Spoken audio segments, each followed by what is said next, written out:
Halo Sobat Mahkota, kembali lagi bersama dengan saya, Anthony. Dan hari ini saya akan membahas topik mengenai harga emas ini udah mulai naik. Hari ini, video ini dibuat tanggal 18 November 2022. Dan kalau kalian ngikutin perkembangan harga emas, kira-kira 3-4 hari ini naiknya itu gila-gilaan. Bahkan udah mulai semingguan sih harga emas tuh naiknya cukup tajam. Nah, yang mau saya bahas adalah kita akan diskusi nih. Menurut kalian gimana? Silahkan tulis di kolom komentar juga. Harga emas ini sekarang ini naik ini adalah cuman startnya aja dan bakalan terus naik, atau justru ini cuma naik sementara lalu akan going down bahkan hancur lagi. Tulis di kolom komentar ya. Saya juga mau ngomong sama kalian, kalau kalian kepengen beli emas secara online, kalian bisa langsung cek aja di Instagram kita @mahkotagold, atau juga ada di Marketplace, Shopee, dan juga Tokopedia di Mahkota Official. Semuanya ada di link deskripsi di bawah ya.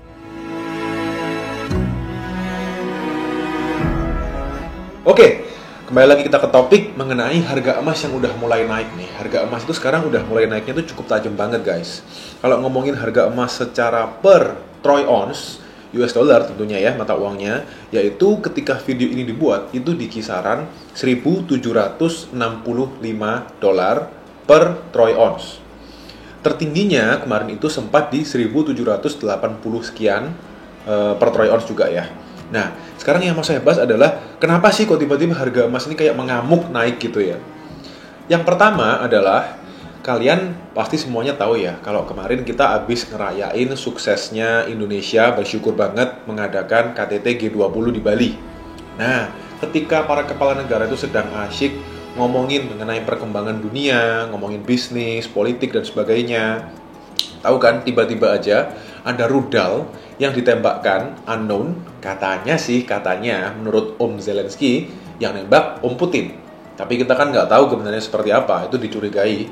Dan akhirnya rudal itu terjatuh di wilayah Polandia, tapi ada di perbatasan deket sama Ukraina. Itu adalah salah satu faktor yang bikin harga emas tiba-tiba naik, karena dianggap mulai memanaskan lagi geopolitik dunia ini. Dan juga ada ternyata kapal juga yang meledak di Teluk Tengah kalau nggak salah ya, di daerah Timur Tengah situ, itu ada kapal yang juga meledak. Nah, itu adalah beberapa faktor yang bisa dibilang kayak bukan faktor yang esensial banget sih. Bukan faktor yang kayak fundamental banget seperti kenaikan suku bunga, tapi juga mempengaruhi kenaikan harga emas. Yang pertama tentu saja itu ya. Nah, yang kedua adalah kemarin waktu di KTT G20 itu juga ngomongin mengenai perkembangan ekonomi dan bisnis kedepannya seperti apa. Dan Amerika itu kan udah ngomongin kalau bakalan investasi di Indonesia, negara-negara lain juga bakalan seperti itu. Sebenarnya itu adalah juga berita yang bagus, supaya tahun 2023 uang masuk atau cash inflow ke negara kita itu akan membuat perputaran uang di dalam negeri itu menjadi bagus guys. Kalau ngomongin data detail saya nggak bahas di situ karena fokus saya itu lebih ke arah harga emasnya ya. Nah, kaitannya apa? Kaitannya itu adalah dengan kalau sampai banyak ekonomi, maksud saya perputaran uang yang masuk ke Indonesia, otomatis ekonomi kita juga akan berputar. Kalau ekonomi kita berputar, itu akan membuat daya tahan negara kita itu menjadi lebih kuat. Tetapi itu nggak akan ada kaitannya dengan harga emas dunia, karena Indonesia tidak bisa mengendalikan harga emas dunia. Sehingga harga emas dunia yang udah mulai naik karena kemarin itu akan dilanjutkan dengan yang namanya faktor eksternal kita. Salah satu yang paling penting adalah karena angka inflasi Amerika Serikat itu turun ke angka 7,7%. Yang sempat tertingginya itu di angka 9% di bulan Juli kemarin. Nah, ini berita yang bagus sekali karena kemarin kan diomong resesi 2023 resesi. Ternyata di tengah gencarnya berita itu, yang video kemarin juga sempat kita buat ya, ada linknya saya kasih di sini, part 1 dan juga part 2-nya, kalian bisa lihat sebelumnya, itu mengenai resesi 2023 itu sebenarnya seperti apa sih, dan saya cenderung netral ya, saya nggak mau nakut-nakutin, justru kita harusnya itu malah cari solusinya. Ngapain kita ikut-ikutan takut dan sebagainya, malah itu bisa menjadi bumerang buat kita ya, karena Pak Yusuf Kalla kan juga udah bilang, kalau kita itu malah ketakutan dengan hal-hal yang demikian, itu justru akan membuat menjadi kenyataan buat orang-orang yang mengamini itu. Itu bahaya sekali guys.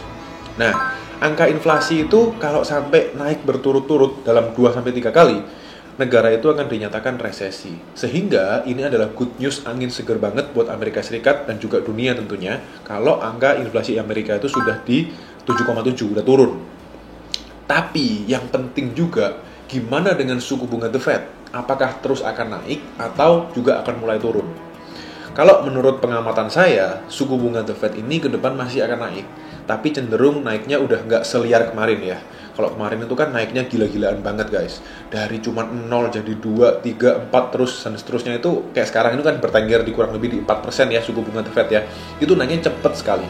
Nah sekarang ini dari 4 itu mungkin kalau menurut pengamatan saya itu akan naiknya cuma di kisaran 5 sampai 5,5 aja lah. Di angka 5 sampai 5,5 artinya itu kenaikannya dari sekarang itu sekitar 1 sampai 1,5%. Cukup gede sih masihan, cuma udah nggak seliar kemarin. Seharusnya nggak sampai 7 sampai 9% di yang zaman-zaman kemarin Amerika waktu kondisi ekonominya lebih mengkhawatirkan tuh pernah sampai segitu. Dan ini seharusnya nggak sampai setinggi itu. Kenapa?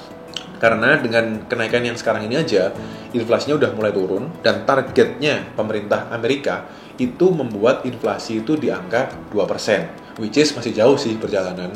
Tapi saya percaya by the time, kalau kondisi geopolitik itu juga udah mulai akan mendingin gitu ya, karena di KTT G20 kemarin, semua negara tuh, 20 negara itu sepakat untuk bersatu, bahas mengenai Rusia sama Ukraina ini harus stop the war. Nah, kita berharap ya, 2023 akan benar-benar berhenti perangnya. Tapi memang itu dilema sih ya, kalau perang semakin gila, harga emas juga akan semakin naik. Tapi tentu saja kita nggak mau itu terjadi. So, prediksi saya ke depan, kesimpulan saya, 2023, harga emas itu akan kemana?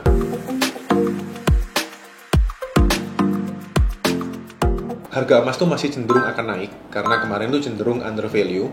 Harga emas itu akan naik kira-kira ke angka 1.800 dulu. Yang terdekat ini akan ke angka 1.800 US dollar per troy ounce. Itu dulu yang dikejar. Kalau harga rupiahnya, itu berarti sekarang kan kalau harga emas lokal, itu di kisaran 875.000 rupiah harga emas lokalnya. Nah, ini akan mengejar ke angka 890 sampai 900.000 dulu. Tentu saja harga US dollar sangat berpengaruh ya. Jadi kita nggak bisa kalau cuma ngomongin harga emas dalam troy ounce doang, karena harga US dollar juga sangat berpengaruh. Jadi kesimpulannya, ke depan harga emas itu masih akan terus naik, tapi mungkin dalam waktu dekat ini naiknya belum langsung sampai terbang lagi, kecuali kalau kondisi geopolitik memanas. Saat itu juga harga emas itu akan tiba-tiba melambung tinggi. Jadi gimana caranya supaya kita tetap hati-hati? Kita akan bikin video satu lagi. Di video berikutnya, tunggu aja di channel YouTube kamu, kesayangan kamu ini ya, di YouTube kita. Kita akan bahas juga mengenai tips-tipsnya. Gimana caranya supaya kalau tahun 2023 seandainya ada resesi itu gimana, kalau nggak jadi resesi itu gimana.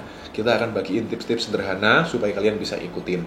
Sekali lagi, video ini bersifat edukasi, tapi nggak ada ajakan untuk membeli, menjual, dan sebagainya. Semua kembali ke kalian masing-masing. Dan kalau kalian ada masukan, komentar, apapun, silahkan tulis di kolom komentar ya. Thank you for watching this video and see you on the next video.